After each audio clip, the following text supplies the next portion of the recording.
How are you? So I've been completely fine, and I think this is the nature of this virus, which is extraordinary. Um, Angus was actually very unwell with the virus, very unwell, struggled breathing, very fatigued, had a lot of the classic symptoms that people have described, and that are clinically representative of COVID-19. But the strange thing about the virus is that we know it affects people in so many different ways, and it seems to affect women less than men. Though it's not to say that women don't become ill with COVID, but it also seems to go from this very mild infection, which is almost unnoticeable, right through obviously to this very, very severe infection where um, there's decomposition in each of the organs, and particularly the lung, but now we're realizing there's decomposition in other organs as well. So you've got this strange um, virus doing very strange things to the body, and those who become very ill actually come close to death very, very quickly. Now, it's great to speak to someone like yourself, Liz, about this, who knows more than just what we get fed with the headlines, and sees how responses are happening at the national levels. I read something recently where you'd written that the WHO is basically centered around compassion. I thought it was a brilliant thing to hear. It would be great to hear, an example of what you mean by that.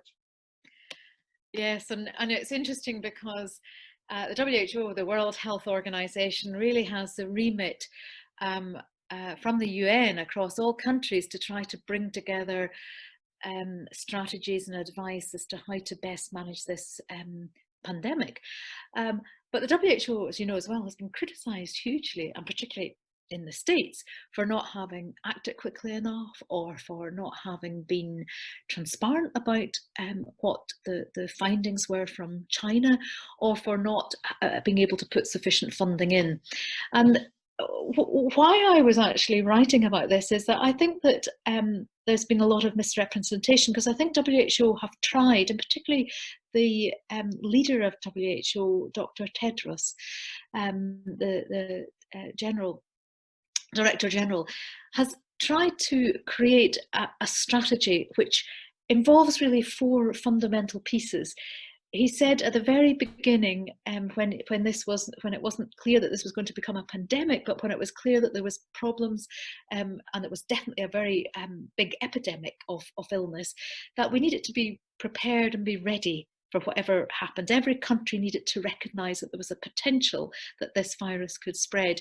We needed to do take those public health measures, which are about detecting who has the virus, protecting people who were at risk, and that's particularly those who are vulnerable, such as those who are older or those who have underlying comorbidities, and treating people, and also trying to reduce transmission by detecting who else someone might have infected, given the virus to, not intentionally but accidentally. And then he said, fourthly, we need to innovate and learn from each other and work together. And behind all that, Dr. Tedros said, all health systems are going to struggle because we've never seen this virus before. But in the struggling, what really matters is that we care about each other, and that we believe that the health of everyone, leaving nobody behind, is what matters in healthcare. And therefore, healthcare to be like that has to be compassionate healthcare. It has to be honest healthcare. It has to be the community working together, helping each other to believe that together we can battle against this virus. So that's why I used the word that that Dr. Tedros had used himself, that at the heart of the World Health Organization, at the heart of world health, there has to be compassion. That's great. It's really, really helpful and great to hear fleshed out. I mean, the other thing at this time is the importance of leadership. And we're aware of Jacinda Ardern has been mentioned as somebody that doing things differently and thinking ahead, which is great to think about. Why what values she is promoting, at a time where leaders are required to step up, and sometimes some feel obliged even to overspeak to fill that emptiness or the uncertainty. What do you see as the values that you would highlight for at this time for good leadership? Okay, so I'll divide that in two. And I think for good leadership anywhere, the values have to be around ensuring that there is empathy and compassion, that the person who's leading really does believe that those they are leading, whoever they are part of a community together, and that the leader is like a shepherd who is leading to care, but also that leadership is honest. And in this context, honesty involves saying, we don't know what's coming next. Honesty involves saying, we know these are what different, these are strategies that have worked, these are strategies that don't. We're making decisions on what we together collectively believe to be the best way forward, but we don't have a blueprint that's written out that's exact. And I think that sense of being honest and saying there are so many unknowns is so important in leadership. Also having clarity of messages, and being sure that, or being clear in the messages that each of us give, and recognizing finally that I think as we lead, or as and particularly as faith leaders lead, it's so important to be aware of the underlying anxieties and fears, the stigmatization, the anger that lies in society at the minute, and therefore calling those out, both calling out in the sense of actually speaking a name to fear, but also calling out when we see quite nasty things happening, like the targeting of those who are Chinese, which has been recorded at numerous places, the stigmatization of those who have COVID-19 being seen as contaminating society, the anger with different governments. Those have to be called out as well, so that this inappropriate behaviour is not allowed to fester and to dwell. So I think leaders are carrying a balance of speaking and naming the things that hurt and frighten, and the anxiety and the grief that's here, and naming the unknown, but also being prepared to challenge the abuse, the inappropriate behaviour, and some of the inappropriate behaviours and the anger and the stigmatisation obviously does derive from anxiety and fear. So again, the really good leader is able to draw these two things together and begin to show where reactions are happening. Really interesting. Just I'm thinking of different people when you say that, or you can't help but think of our own government, or and what they've said or what they haven't said. And that's partly what you're saying about listening and speaking, and who you're speaking for and whatever. Can you yourself, I mean, in terms of the global span that you see, can you think of an example of good leadership that you've seen at whatever level you've come across that highlights some of what you've said? Okay, well, you mentioned Jacinda Ardern in New Zealand, and I do think that's been extraordinary leadership, because she has brought together the empathy, the concern, the care, alongside the clarity of messages, alongside being challenging the abuse that she's also identified. But I think in WHO there's been different types of leaders, and Mike O'Ryan, who's one of the Irish leaders in WHO, who's a very gruff, outspoken man, brilliant scientist as well. I think he has led very clearly, because he's been blunt. He said at the very start, he said, act fast, speed matters. And he said something that I think people didn't pick up. He said, that trying to be perfect here, trying to get all your ducks in a row before you act is going to be wrong. What you need to do is not allow the perfect to be the enemy of the good. You need to respond. But in all of that, he's also said, act with speed, but forget nobody. The vulnerable are those who often get left behind. You cannot forget the vulnerable in this. You cannot leave those who are at the edges of society behind, because universal health coverage and because the whole remit of WHO and the remit of this, and almost, the remit of tackling this pandemic will be to leave nobody behind. And if it calls us out anytime, because leaving people behind, forgetting that there may be groups who actually become infected, both it's absolutely, we must care for everyone, but also if we don't care for those and infections pop up in places that we didn't anticipate, that means that the epidemic will not change and not stop. So that's I've been quite struck by him and by others, as I and WHO as well, speaking about compassionately about why we need to lead, to care for others.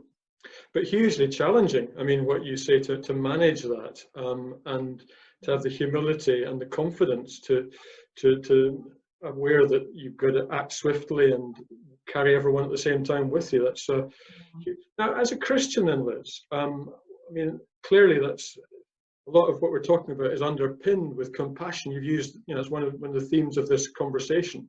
What do you see as the greatest challenge to Christian faith, or how do Christians look at this at this time? Okay. I think the greatest challenge is not speaking out to care for others. The pandemic has really challenged health systems. It's shaken them to the core.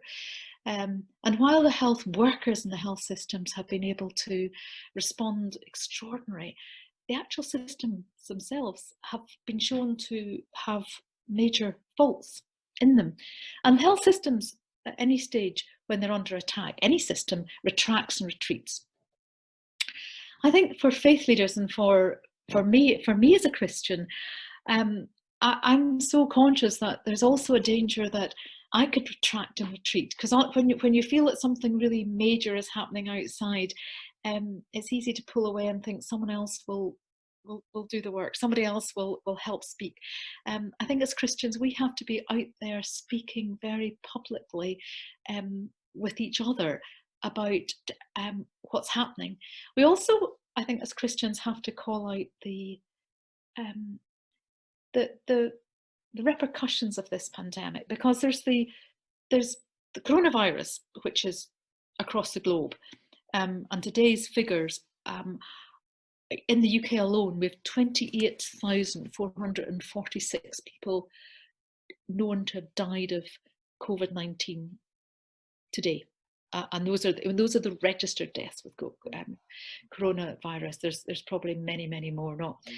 But we need to, but as we think about that, we need to recognise that alongside those headline figures, there's another pandemic of loneliness and unemployment and hunger and there's a pandemic actually of gender violence going on as well, domestic abuse in houses that we're beginning to hear about. There's a lot of things that are coming in the wake of what seems like the straightforward, or not so straightforward, but the clinical picture that as Christians I think we all have to be alert to, but actually speaking to as well. We need to call on, we need to make sure that those who we know who may be suffering in silence, or who may be struggling, are heard. In palliative care, we need to be thinking about who is living with someone who has been affected, who's been ill, who has lost family through COVID, or who's lost family because they've had other illnesses during this COVID time, and they haven't been able to grieve properly because they haven't been able to have friends around to talk to them, to be comforted. They haven't. The funerals have been different. There's so many things that are in the wake of COVID that I think as Christians we have a calling to respond to, and which will become more and more apparent as the direct numbers of deaths that seem to be the touchstone at the moment. These other consequences will surely come to the fore, as you're rightly highlighting, which are to do with people being affected more massively in poorer areas and on mental health, and you mentioned gender issues. So Liz, finally, what would you long to see the church do in this? How would you love to see the church respond? I'd love the church to have a political voice, to be speaking with the political leaders and the health leaders, to be there as part of that grouping of people taking ownership of what's happening in Scotland today, and talking about how do we reframe and rebuild our society, which has been challenged to its core by this pandemic. I'd love the church to be providing worship services or worship supports for people to worship and to pray and to be and to feel supported by spiritual care, because there's many people who are not part of churches who are looking for spiritual care at the minute. I'd love the church to be there saying that regardless of whether you've had a belief in your childhood and you've lost it, or regardless of whether you feel that you're not really sure you believe, the church is open, and as a church, as a faith community, together we want to support you. I'd love the church to be daily putting out sort of almost like I don't know, a daily reading, a thought for the day, a message around how we can live each day at a time, because for a lot of people it is just taking each day at a time. People who are feeling very anxious about lockdown or anxious about how to move out of lockdown. I'd love the church to have almost like a singular message every day that was saying, for today, that this is what you can hold in your heart, and as you go forward, just hold on to it, because we don't know what the future is going to be like, and we can't even imagine how to rebuild the future. But let's know we're doing it together. Well, those are the things that I think as a Christian I'd love to see the church doing